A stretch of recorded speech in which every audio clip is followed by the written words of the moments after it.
From witnesses, and photos to video footage, it was all but certain that he indeed committed those horrific crimes and would be found guilty in court. I agree with her, she should be allowed to meet him one last time, the hero Ingenium said. Perhaps there will be still part of him that is reasonable and we can settle his capture peacefully. The other heroes in the room either shrugged or respected the hero enough to go along with the suggestion. In the end, Rumi was allowed to go with them and the goal was to try and capture him without force. They had hoped that Rumi could convince him to do so. His location was already known at this point with the help of Night Eye and other intelligence hero. The police were evacuating the city block while the hero decided who should go into the building and who should guard the perimeters. There must be an explanation, Rumi told herself throughout the operation. He is not evil. After meeting with his family again, they would put some sense back to him. Love was blind. Rumi was the last person to believe in him. Even after the whole world called him names, she thought she knew who he really was. Behind every layer people hated was a man whom Rumi loved with all her heart. That was until she came face to face with the horrific scene of Daigo standing on the pieces of his family's corpse. All hope was crushed. Every goodwill died and love was buried at the depths of her soul, never to surface again. As she gazed at the bodies of people she had come to love as her own family, Rumi broke completely. It felt like she was suddenly at the bottom of the deepest ocean, the liquid grief was so heavy that she couldn't breathe. The memories of Daigo introducing her to the family flashed in her mind. The time they had dinner, the time when his own mother told her to take care of him, the cute little sister who was always jealous of her for getting more of her brother's time. For an orphan like her, they were the closest things she had to a family. And she thought they would be when they got married eventually. The line of thought itself was like lava in her chest. To lose hope was painful, but to betray hope was even more so. She vomited. The despair in her heart was so intense that her body reacted physically. The body thought it was poisoned, it thought there was external damage because a heartbreak should not physically hurt. You monster, she gazed upon the figure. She felt disgusted that she ever even loved him. She vomited more. A fight ensued. Since they tried to settle things peacefully, every hero came to the house. With an explosion that created a few moments for them, everyone got into their strategic position. But it was a futile effort. Rumi knew deep down that they wouldn't stand a chance. She was one of the few people who knew just how strong he was. And she was right. They never stood a chance. Stop it. Rumi shot at him with a burst of power. She had done this many times before in training, but this time she had every intention of crippling and even killing him. She did not hold back even a single fiber of her muscle. But still, he made an easy work of her like always. One of his hands redirected her flying kick to the side with a wave while another hand firmly grabbed her calf. Then he used her own momentum to flung her to a distance. When Rumi got back up to her feet, he was already done dealing with the hero Rumi was with. Miss Lantern was groveling on the ground, both of her hands were cut off so that she could no longer use her korok. Rumi was meant to protect her and she failed spectacularly. Such helplessness, coupled with her sheer anger and grief, stole tears from her eyes. No, no, no. She shook her head, wishing everything was a dream and that she would wake up in her bed, in his forearms. Sukuna froze in his spot, his face finally showing a bit of emotion. This was the first time she had ever cried. And it would also be her last. Rumi promised herself. Her red eyes hardened in a show of incredible determination and strength. No one else would even have the strength to stand after all the things she experienced. But Rumi fought. You evil piece of shit, it almost came out as weak chuckles. She had lost half her mind. Then she shot at him with endless abandon. She did not care for the injuries she sustained along the way. She wanted to hit him, to hurt him, just once. She deserved at least that after he hurt her so much and scarred her for life. Their body flashed around the city. Every other hero was already down, cutting off limbs was an effective way of putting them down. The city was loud with people screaming in the distance and the constant moaning of sirens. The block was lit up by the skyscrapers and streetlights. But the lack of presence could still be felt, making the place feel hollow despite the sound and chaos. The fight dragged on for way longer than she expected. She would admit, she was much weaker than he was and she was not in the right state of mind to even fight properly. Yet the fight went on with no winner, with her being unharmed. Was he seriously hesitant to injure her in a fight? Did he really not want to hurt her? "Fight me! Fight me!" she screamed. He might as well cut off her head at this point after how damaged she already was. How dare he try to act all merciful in battle? Boom! Boom! Boom! The roads opened up with each attack she missed. She spun like a wheel and slammed down hammer kick after hammer kick at him. He only moved away, avoiding her and never hurting her. But at one point he realized that he could not drag the fight any longer as the pro-heroes came for him. The helicopters flew above their heads, and the situation had taken a sharp turn after he defeated 13 pro-heroes, some even in the top 20. Daigo Arata was declared an S-class villain. A villain who is now known as Ryomen Sukuna. The fight had to end now and so he did just that. But not in the way he did with others. He stayed still in his place and allowed Rumi to hurt him in any way she pleased. She used the chance to release all her pent-up anger as she ragdolled him to every corner. A kick to the face that dislocated his jaw, a heel to the side that broke his ribs and a front kick to the solar plexus that collapsed the lungs. Without any defense, he started bleeding all over and his body showed purple bruises rather quickly. At last, Rumi created a generous distance between them. Sukuna slowly stood up from the crater he was smashed into but remained in his place. Luna Rush. She shot out like a living bullet. Her body broke the sound barrier and she slammed her feet right at his heart, successfully piercing through his body as her feet emerged from his back. There was no explosion, only gore. The sound of a body being punctured by a limb was like choking on water. It was horrifying in the sense that you never heard similar sounds before. "I'm sorry," his apology came with blood from his mouth. "But that is quite enough," he said and one of his hands pulled out her legs from his heart. Then his other hand shot to her head. She was bracing for a punch that never came. The hand clamped down around her jaw and shook her so forcefully and violently that she was knocked out. That was the last time she saw him. Third paw. He laid her on the ground, his body ached with silent agony but a quick rush of reverse curse energy healed him up to top condition in seconds. Allowing her to vent was the least he could do for the girl he loved once. It was truly tragic that their romance had to come to such an ugly end. But that was a consequence of his own action, nothing else, he had no one else to blame. He should have killed him when he had the chance.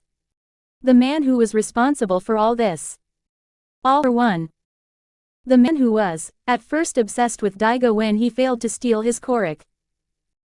But that obsession soon turned into fear when he got stronger and stronger. In a world of quirks, All for One was a god and he did not like an outliner who was as strong as him. Daigo Arata's mere existence was a huge threat to him. And All for One did what every human does when confronted with a threat. He aimed to destroy him.